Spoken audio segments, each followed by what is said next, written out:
live with a chronic rare disease called pulmonary arterial hypertension.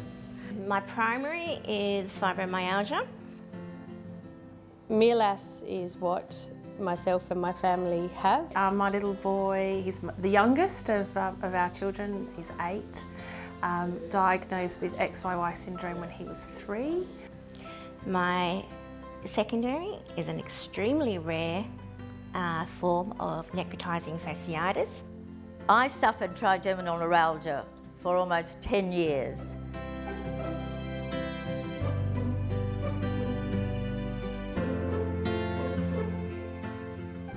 I'm the second worldwide documented case. We don't know of anybody else in WA with MELAS. It is a rare disorder, 1 in 25,000.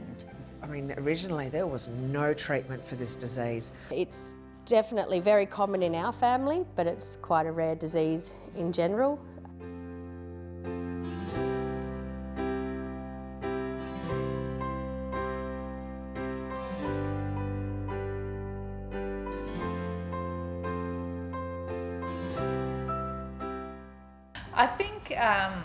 I think the important thing to understand with, particularly a child with SOTOS, is that whilst they look a certain age with their height and things like that,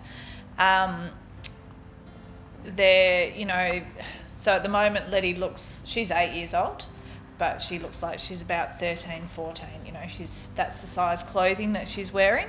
But developmental wise, she's still probably around a 5-year-old. It's a multi-system disease where it affects basically every part of your body.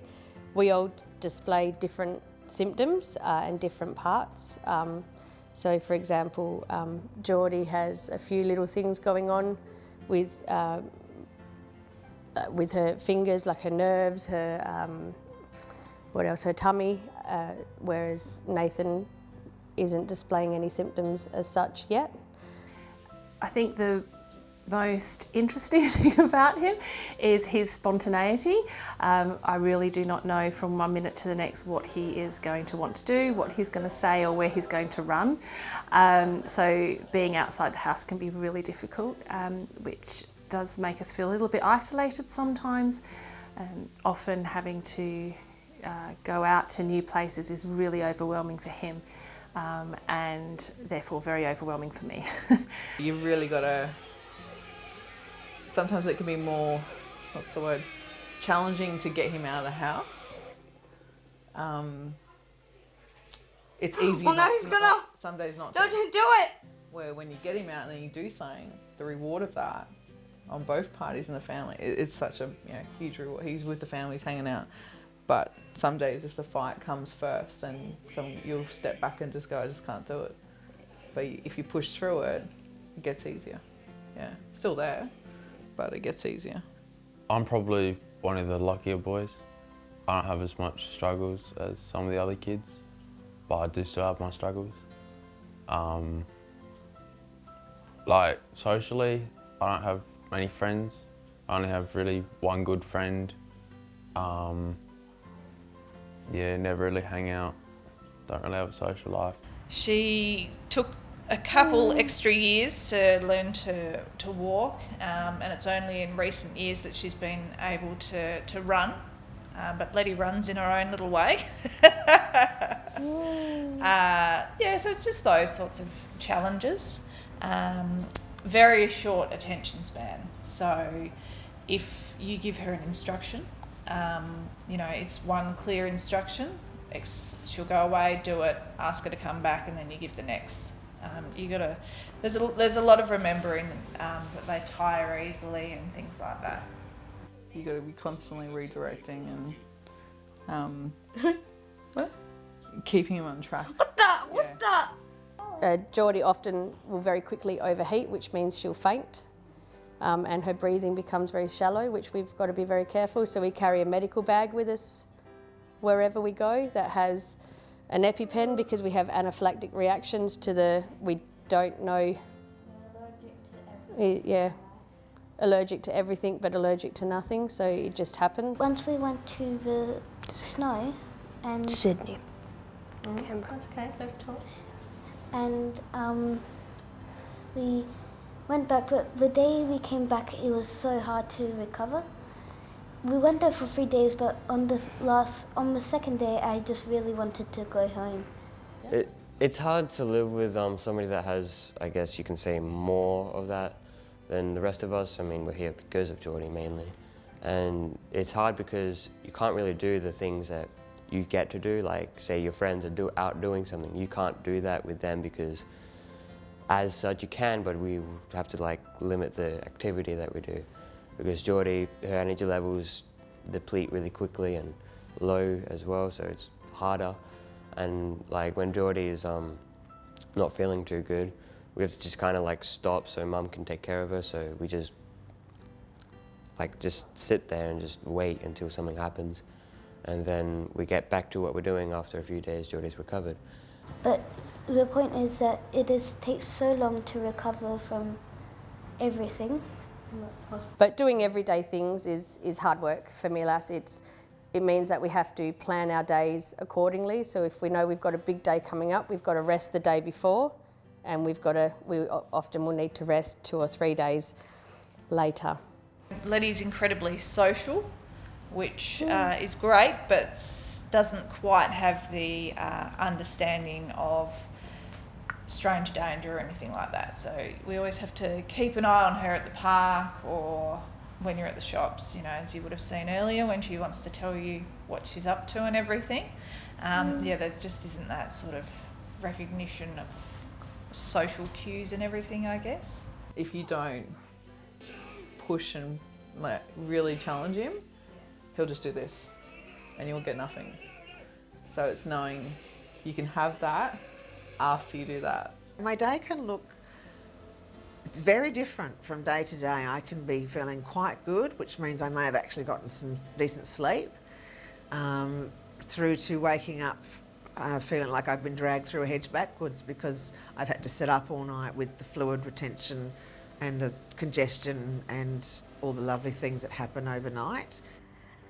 A typical attack of trigeminal neuralgia hits you like a jolt of lightning.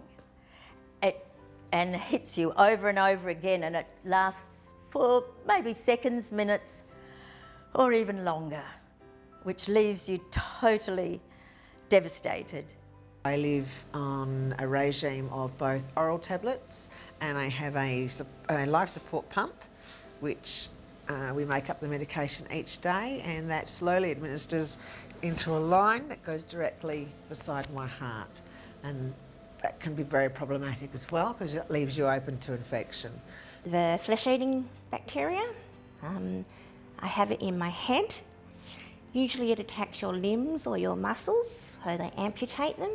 Within the head, they don't know what to do. I live with oxygen, as you can see, oxygen therapy for my heart failure, and because there's extreme breathlessness that comes with pulmonary hypertension. There are many, many causes of PAH and PH. From the time I presented to Rocky Hospital to the time I was rushed up to Fiona Stanley, it was 6 hours before I died, the first time. Over a 3-day period, I died 7 times. Lots of surgery. My first surgery was 7 hours. I died 5 times. My second surgery was 1.5 hours where I died again. I was in an induced coma for 2 days while they were trying to work everything out. They had to stop the first surgery because of my blood pressure plummeting too much. They deemed it too dangerous. I've had to go through many near-death experiences, some that were quite recent actually. So you just learn how to put in and so you can get out. You pace yourself, you have a good support system. I think you have a really dry mouth, by the way. An attack can be brought about by a gentle breeze, scratching your nose, cleaning your teeth, eating, smiling, meeting a friend in the street and go, oh, hi, and then you stop, totally dead in your tracks, while the pain overtakes you. and people just look at you and you're standing there with tears of pain. Chronic pain, chronic fatigue, with about another 250 other symptoms to it. Getting up and getting started each day can be an issue. You have a lot of side effects from being kept alive, and there's a lot of different ways to treat the side effects. They're different for everybody, but there's some commonalities. I spend a lot of time needing to be near a toilet, which makes it hard to get out. Energy levels are very limited. There's a lot of pain involved. There's a lot of emotion involved in living with this disease, because day to day I can look great today, tomorrow I could be in ICU fighting for my life. That's just the way it is. But it's a very, very lonely, frightening and debilitating disorder. The acceptance, I think, is the hardest part of this journey.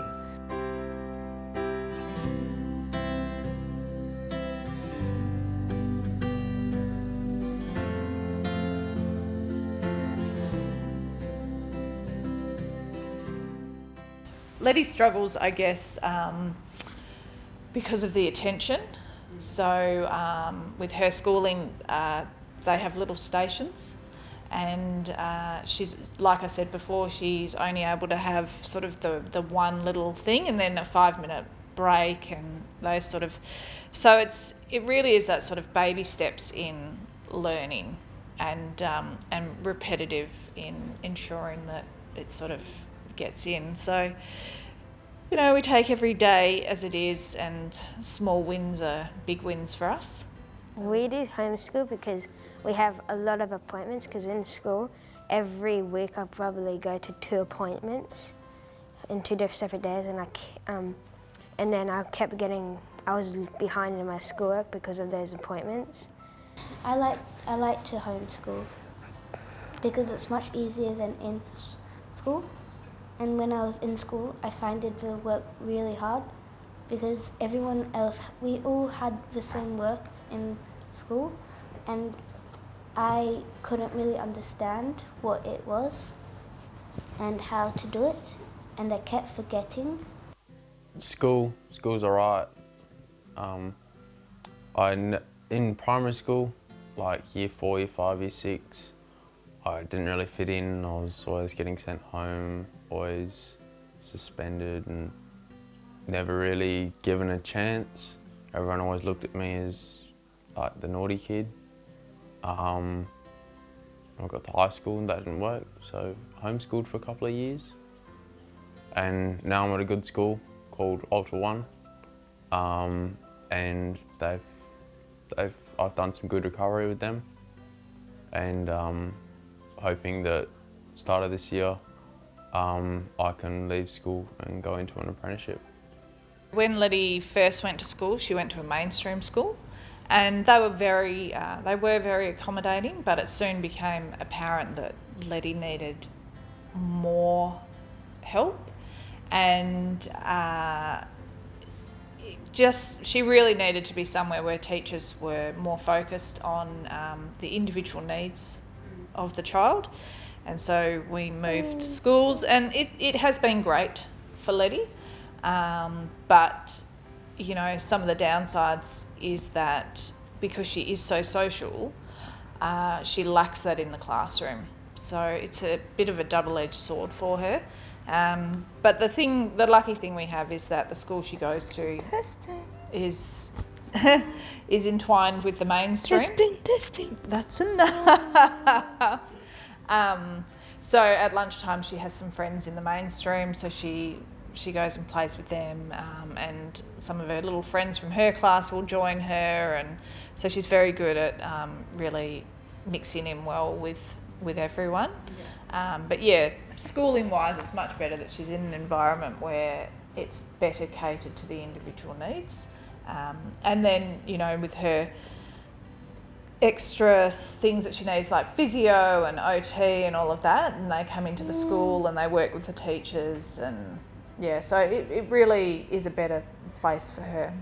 A lot of people say, or when we were at school or when we were out and about and the children would be tired, I'd often be told, oh, we need to put them to bed early, but I'd known that they'd already just had 15 hours sleep and maybe an afternoon nap as well, because the fatigue is just, it is debilitating. It's something we just cannot explain. I've been confronted by people when I've used the disability bays with my ACROD permit because I'm not in a wheelchair. They believe that, and even with all this on, and I've usually taken it off and put it in the car, and they're like, well, there's nothing wrong with you, how dare you use this bay? Found that hugely confronting, to feel like you've got to justify yourself all the time. I ended up having extraction and root canal on my insistence, and I can't blame the ignorance of the dentist. Although these days they're a little bit more aware. I generally don't, during summer I don't wear wigs, I wear a cap. A lot of people think I have cancer. I guess it's what people perceive when they look at something, so having to constantly explain my condition, in a way it's great for the recognition of it, but it's tiring. I think I'm explaining it 5 or 6 times a day. It's very visible what I've got. I go out, you can see I'm on oxygen. It's unusual to see someone youngish on oxygen. A lot of people who ask me about this pump, if they can see the line, I don't tend to show it. I'll be asked a lot of questions, people will try and touch me. They want to know what I've done to myself, or what's wrong with you. I try to change that narrative up to what's your story, because it's a little kinder and less intrusive. Some days I'm all about the education, other days I'm leave me alone. So I went through a period where I didn't even want to wear my oxygen and go out because I didn't want the attention. Hopefully with time, people will get to know more about necrotising fasciitis and what it is. And hopefully, using me as a guinea pig, there will be a cure.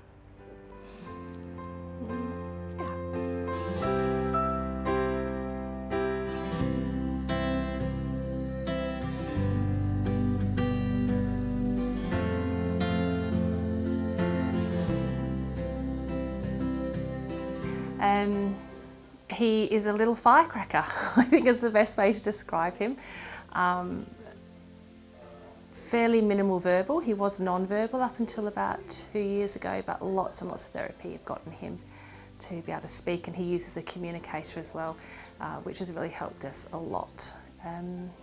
You do horse riding? I do horse riding. So it's horse riding to help with her balance. Don't kick your legs. You do ballet to help with your motor skills. Yeah. What else? Swimming?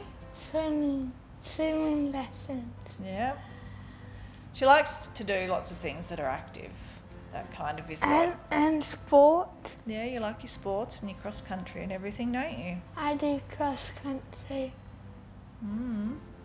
It took 3 years, 2 years for me to get into state champs and wobble, and since I had the knee problems, back problems, it was really hard to actually go out training and get better at it, so I couldn't do that, so then so the coaches can't see that I've improved or anything. So it's hard, and it's hard to get it up and down the court just because your knees are just absolutely dead and just want to fall off and go to sleep. Yeah, basketball is like a medicine, because every time something bad happens, I go play basketball and I just forget about it like that. I like the art very much because it's nice and quiet, and there's nothing really bothering, and you're sitting down and resting most of the time. He has an absolute fascination with trains, loves trains. So most recently we have been doing very long train journeys up and down the different tracks in Perth. So very nice that we've got the airport one now, because then we can go out there and have a look at the planes at the same time, which is really good. We try and involve him in a lot of things. So it'd be interesting because he's starting high school this year. So yeah, it's gonna be a whole new challenge. But I think it'll be all right. We'll just, yeah. At the end of the day, he's another teenager crossing over, getting all the quirks. Yeah. He's just a really beautiful, loving 8-year-old who is very, very full of energy. And he genuinely loves being around other children. He really loves sharing his things that he loves to do with other people, and yeah, he's a lovely, funny young boy, and it would just be nice if people gave him a chance and took time out to get to know him, I think. Yeah. I think looking back is really to, whatever you do, don't compare yourself to other parents. I'm going to have... No, you're waiting. We're talking at the moment. Yeah, it's because milestones happen at different times, or they might not come, and to just be patient. And you know, they're beautiful individuals. They're just going to take longer to do things, and yeah, you know, every child has a challenge. It's just how it comes out, and yeah, we're just working with them.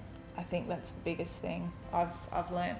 You don't get quite as much, I don't want to say respect, but professionally, I've had to work even harder than somebody else to be acknowledged as something other than a patient. You're just seen as your illness. You're just a patient to these people. You're not somebody with an education or with a qualification or who works full time, and they're like, "What, you work?" So, you know, I'd go bonkers if I didn't have my work. And I worked for a very long time in my field, and I became a lived experience patient expert in my field.